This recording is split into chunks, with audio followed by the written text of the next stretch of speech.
जरा सोच कर देखिए, एक नया नया आजाद हुआ देश, 30 करोड़ से भी ज्यादा लोग, और इन सब के लिए एक रूल बुक बनानी है, एक ऐसी किताब जो आने वाली पीढ़ियों का भविष्य तय करेगी। आज हम बात करने वाले हैं उसी जबरदस्त सफर की, भारत के संविधान के बनने की कहानी। आजादी की दहलीज पर खड़े भारत के लिए यह सिर्फ एक सवाल नहीं था, यह सबसे बड़ी चुनौती थी। ये सिर्फ कानून की एक किताब लिखना नहीं था, ये तो करोड़ों लोगों की उम्मीदों, उनके सपनों को एक दस्तावेज में पिरोने जैसा था।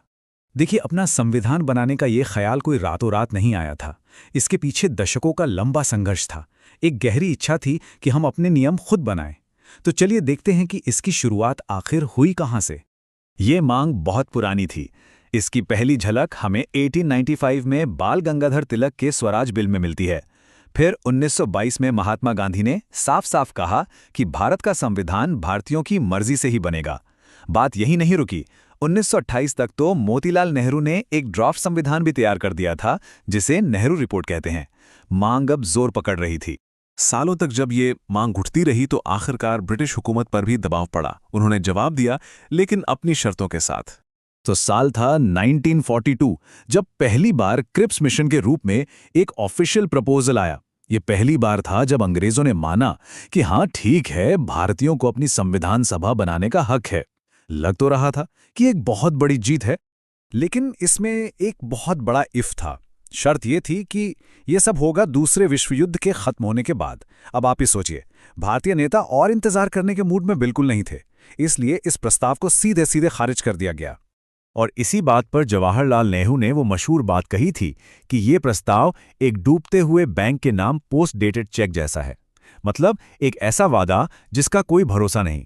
इससे साफ पता चलता है कि भारतीय लीडर्स को अंग्रेजों के वादों पर कितना कम यकीन था। फिर आया 1946 का कैबिनेट मिशन, और इसने पिछली गलतियों से सीखा था।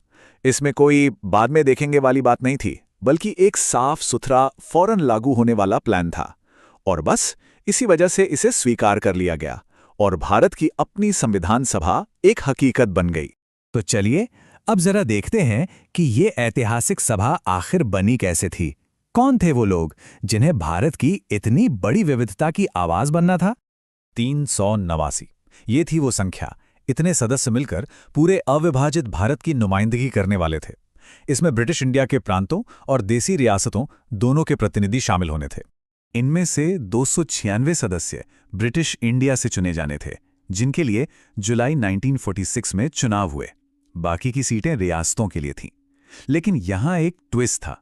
रियासतों ने शुरू में सभा से दूर रहने का ही फैसला किया। जब चुनाव के नतीजे आए तो इंडियन नेशनल कांग्रेस को 208 सीटों के साथ जबरदस्त बहुमत मिला। जाहिर है, संविधान की दिशा तय करने में उनकी भूमिका सबसे बड़ी होने वाली थी। मुस्लिम लीग को 73 सीटें मिली, लेकिन उन्होंने सभा का बहिष्कार कर दिया, जिसका देश के बंटवारे पर बहुत गहरा असर पड़ा। लेकिन सबसे जरूरी बात यह थी कि यह सभा सिर्फ बड़ी पार्टियों का जमावड़ा नहीं थी। इसमें 15 महिला सदस्य थीं, 26 सदस्य अनुसूचित जातियों से थे और 33 अनुसूचित जनजातियों से। मतलब कोशिश पूरी थी कि देश के हर तबके की आवाज को सुना जाए, उसे संविधान में जगह मिले। तो अब सदस्य चुन लिए गए थे और अब वक्त था उस विशाल काम को शुरू करने का जिसके लिए ये सभा बनी थी। और काम भी देखिए कितनी तेजी से शुरू हुआ। 9 दिसंबर 1946 को पहली बैठक हुई। सबसे सीनियर सदस्य डॉक्टर सच्चिदानंद सिन्हा को अस्थायी अध्यक्ष बनाया गया।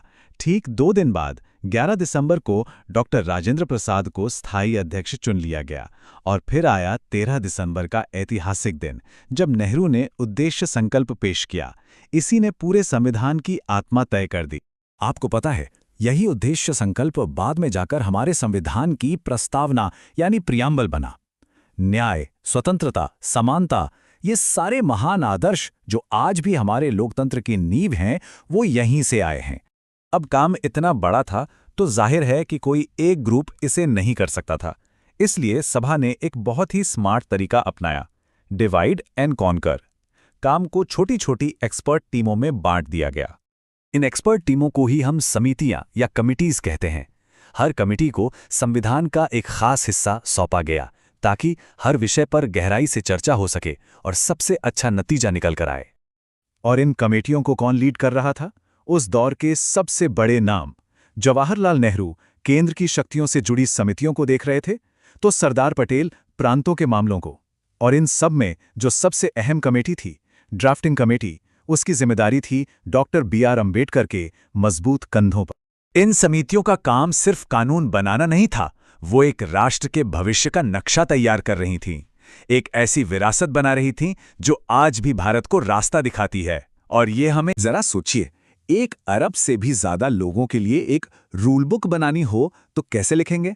ये कोई मजाक नहीं, बल्कि वो बहुत बड़ी चुनौती थी जिसका सामना भारत के संस्थापकों ने किया था। और उन्होंने तैयार किया दुनिया का सबसे लंबा लिखा हुआ संविधान, एक ऐसा डॉक्यूमेंट जिसमें पूरे देश की उम्मीदें और सपने एक साथ समाये हुए थे।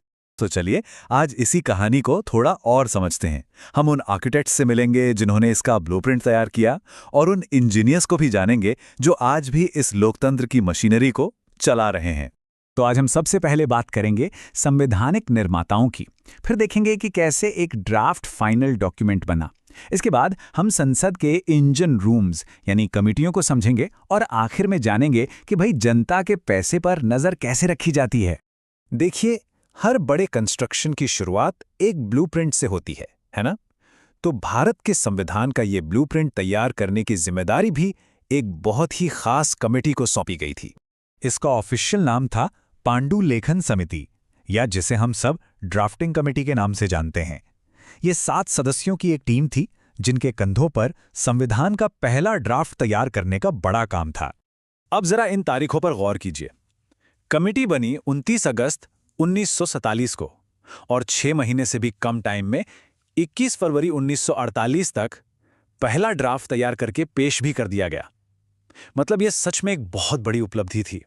तो कौन थे ये 7 आर्किटेक्ट्स? इस टीम के कैप्टन थे डॉक्टर B.R. अम्बेडकर, और उनके साथ थे N. गोपालास्वामी अयंगर, अल्लादी कृष्णास्वामी अय्यर, K.M. मुंशी और सैयद मोहम्मद सादुल्ला जैसे बड़े कानूनी दिग्गज। हाँ, समय के साथ कमेटी में कुछ बदलाव भी हुए, जैसे N. माधव राव ने B.L. मित्तर की जगह ली, और D.P. खेतान के निधन के बाद T.T. कृष्णमाचारी इसमें शामिल हुए। लेकिन पहला ड्राफ्ट तो सिर्फ एक शुरुआत थी। असली चुनौती तो अब शुरू हुई, इस ड्राफ्ट को एक ऐसे फाइनल डॉक्यूमेंट में बदलना जिसपे पूरा देश एक मत हो सके। और ये प्रोसेस भी कोई छोटा मोटा नहीं था। इस पूरे प्रोसेस को 3 रीडिंग्स में बांटा गया। पहली रीडिंग में तो बस सारी रिपोर्ट्स को पेश किया गया और पढ़ा गया। असली काम हुआ दूसरी रीडिंग में, जब हर एक क्लॉज पर, हर एक लाइन पर गहराई से बहस हुई और वोटिंग हुई। और फिर आखिर में तीसरी रीडिंग में भाषा में जो भी जरूरी सुधार थे वो किए गए, और फिर डॉक्यूमेंट को अपना लिया गया। तो इस पूरी बहस और चर्चा का नतीजा क्या निकला? देखिए, फरवरी 1948 के पहले ड्राफ्ट में 321 आर्टिकल्स और 8 शेड्यूल थे। लेकिन नवंबर 1949 में जब संविधान को अपनाया गया, तब उसमें 395 आर्टिकल्स, 8 शेड्यूल और 22 पार्ट्स थे। ये नंबर खुद बताते हैं कि इस पर कितनी बारीकी से काम हुआ। और ये सब रातों रात नहीं हुआ। इस पूरे काम में लगे 2 साल, 11 महीने और 18 दिन। ये नंबर उस लगन और मेहनत को दिखाता है जो दुनिया के सबसे बड़े लोकतंत्र की नींव रखने में लगी थी। तो संविधान तो बन गया, लेकिन देश को चलाने की मशीनरी को तो लगातार काम करते रहना है।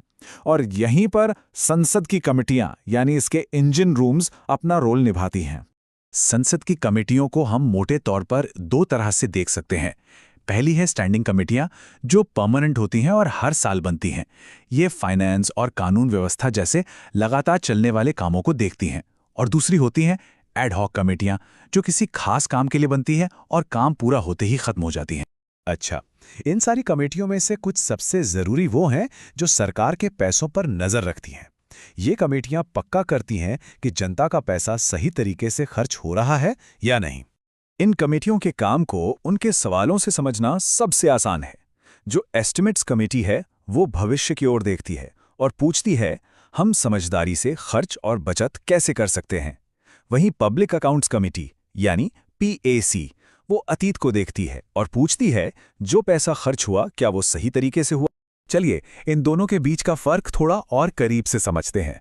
एस्टिमेट्स कमेटी में 30 सदस्य होते हैं और ये सारे के सारे लोकसभा से होते हैं।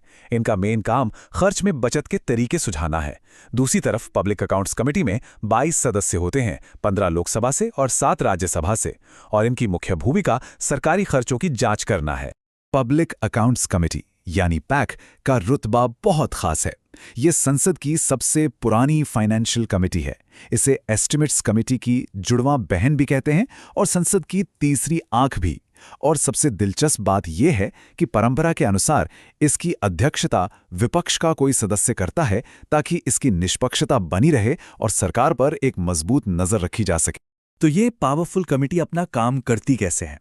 इसका एक बहुत जरूरी साथी है भारत का कंट्रोलर एंड ऑडिटर जनरल यानी CAG। CAG और पैक के रिश्ते को अक्सर फिलोसोफर और फ्रेंड का रिश्ता कहा जाता है। ऐसा इसलिए है क्योंकि CAG की जो इंडिपेंडेंट ऑडिट रिपोर्ट्स होती हैं वही पैक की जांच का आधार बनती हैं। इससे ये पक्का होता है कि जांच सिर्फ राजनीति से नहीं बल्कि फैक्ट्स के आधार पर। तो संविधान बनाने वालों